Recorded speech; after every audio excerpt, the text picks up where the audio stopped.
हमारे संवाददाता पुनीत शर्मा ने बात की एक ऐसे ही स्थानीय व्यक्ति से। सुनिए बातचीत। नारायण साकार हरि के बारे में बहुत अलग अलग बातें की जाती है। कुछ उनके भक्त हैं तो कुछ उनके भक्ति को नकारते हैं। इस वक्त उनके बिछुआ आश्रम के बाहर एक शख्स पहुंचे, उनसे बातचीत करते हैं। क्या नाम है आपका? सर मेरा नाम अनुराग है। अनुराग जी, कहाँ रहते हैं आप? मैं यहाँ से 2 किलोमीटर दूर है गाँव फरदपुर, उसमें उसके पास रहता हूँ। क्या करते हैं आप? मेरा सर व्यापार है, ट्रक वगैरह चलते हैं, उसका व्यापार। बाबा के बारे में आप क्या कहना चाहते हैं? क्या आप भी इनके सेवादार भक्त हैं या क्या कहते हैं? मैं भाई साहब मेहनत करके रोटी कमाने वाला आदमी हूँ, चमत्कार पे विश्वास करने वाला आदमी नहीं हूँ। अच्छा, तो मैं बाबा का फॉलोअर हो ही नहीं सकता हूँ। ये बताइए, बाबा के कभी सत्संग में आपने देखा उनको या कभी गए? दाएं बाएं से निकलते देखा। बाबा की सत्संग में अनाप शनाप भीड़ होती है जो शासन को गुमराह करके की जाती। शासन को 15 से 10-15 हजार आदमी बताए जाते, आते हैं लाखों में। लाखों जी। कोई चमत्कार के बारे में कभी इनके सुना? मैंने नहीं सुना है, लेकिन आपके अभी जब ये बाबा का ये स्कैंडल खुला उसमें मैंने सुना कि इनके पास एक नल है जिससे पानी पीने से आदमी को रोग सही हो जाते हैं, इनको ये हो जाता है वो। लेकिन ऐसा आपके गांव में कुछ लोग, क्योंकि आप 4-5 किलोमीटर 2 किलोमीटर की दूरी पर ही रहते हैं, वहाँ के लोग यहाँ के बाबा की भक्ति करते हैं? सर मैंने तो आज तक उन लोगों को देखा नहीं है कि भक्ति करने आते हुए। यदि बाबा की भक्ति है, यदि बाबा की भक्ति में दम है, यदि बाबा चमत्कारी हैं, तो आज 130 आदमी जो मरे हैं, आदमी और बच्चे और औरतें महिलाएं, उनको जीवित कर दें बाबा। यदि अपने आप को भगवान का अवतार बता रहे हैं। आपके इलाके में उनका क्या प्रभाव है? क्योंकि आप आश्रम से 2 किलोमीटर। मेरे इलाके में कोई प्रभाव नहीं है उनका। लेकिन भीड़ तो यहाँ लाखों की जुटती है, 3-3 लाख लोग यहीं पे आते हैं। भीड़ यहाँ नहीं जुटती है, भीड़ वो दाएं बाएं से जुटती है। बाहर से कई राज्यों से उनके फॉलोअर आते हैं। यहाँ कोई लोकल का कोई, अभी आपने इतनी कैजुअलिटी हुई उसमें यहाँ आसपास लोकल का कोई मरने वाला सुना है? कोई नहीं।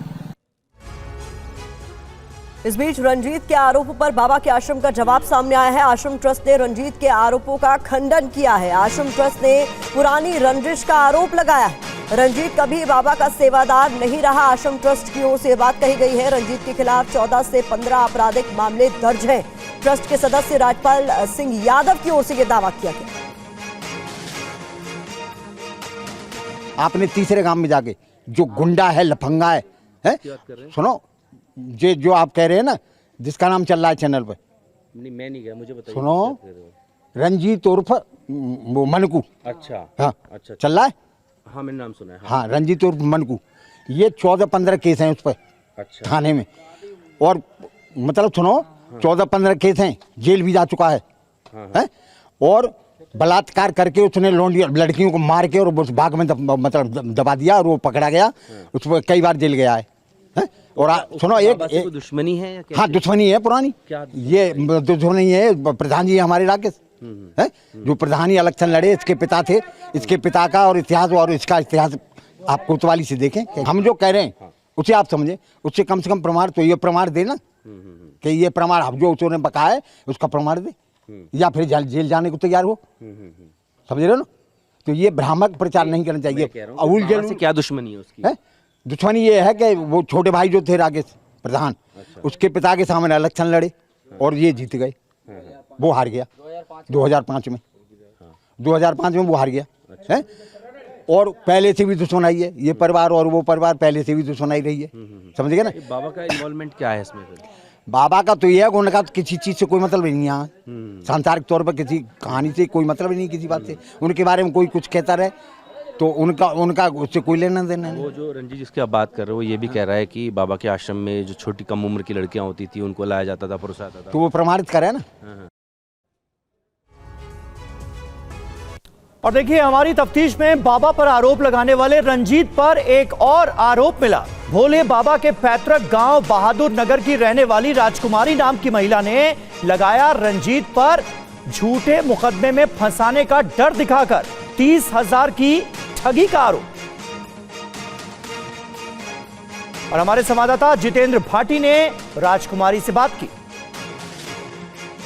हाथरस कांड के बाद सुर्खियों में आए भोले बाबा पर आरोप लगाने वाले रंजीत सिंह पर भी कुछ आरोप लग रहे हैं। एक महिला मेरे साथ में यहाँ मौजूद हैं जो कि भोले बाबा के पैतृक गांव में ही रहती हैं। क्या नाम है आपका?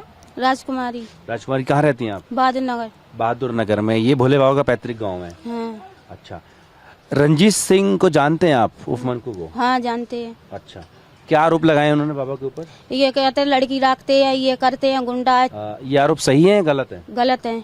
अच्छा, आप कैसे जानती हैं उनको? जानते हैं। कैसे? वो चला फिरा आदमी है। आप भी कुछ आरोप लगा रही हैं उनके ऊपर, क्या आरोप है वो? उनका आरोप ये है साहब कि वो मुझसे रुपया ठगने आया, मैंने 20,000 रुपये दे दिए, अब 30,000 मांग रहा है। आपने जो शिकायत दी है यहाँ पे, इसमें आप लिख रही हैं कि उस एक मामला हुआ 15 मार्च का मामला इसी साल का, कोई लड़की चली गई थी, कोई लड़की चली गई थी। हाँ, हाँ, तो उसमें आपके आके उसने 30,000 रुपये आपसे लिए। हाँ, 30,000 रुपये लिए। क्या कह के लिए? जा कह के लिए कि आपके कोई नाम नहीं आएगा और कोई मतलब तुम्हारे ऊपर पुलिस नहीं आएगी, कि इतने रुपए दे दो। मैंने दे दिए। तो फिर उसके बाद क्या हुआ? पुलिस आ गई और मेरा नाम दर्ज हो गया। फिर आपने बात की उससे? बात की और मांग रहे हैं 30,000 रुपये, जाके ये 30,000 रुपये और दे दो। अच्छा, तो इसको लेकर के आपने शिकायत भी दी थी कहीं पे? हाँ, दी थी। कहाँ? और इस बीच बड़ी खबर आपको बता दें, राजस्थान के पेपर लीक माफिया के घर बाबा का दरबार। हर्षवर्धन के घर में लगता था बाबा का दरबार। महीने में 4 बार माफिया के घर में दरबार लगाया जाता था। हर्षवर्धन के घर में ही बना रखा था आश्रम। बाबा के आने पर तैनात होती थी प्राइवेट फोर्स। अभी राजस्थान एसओजी की गिरफ्त में है हर्षवर्धन।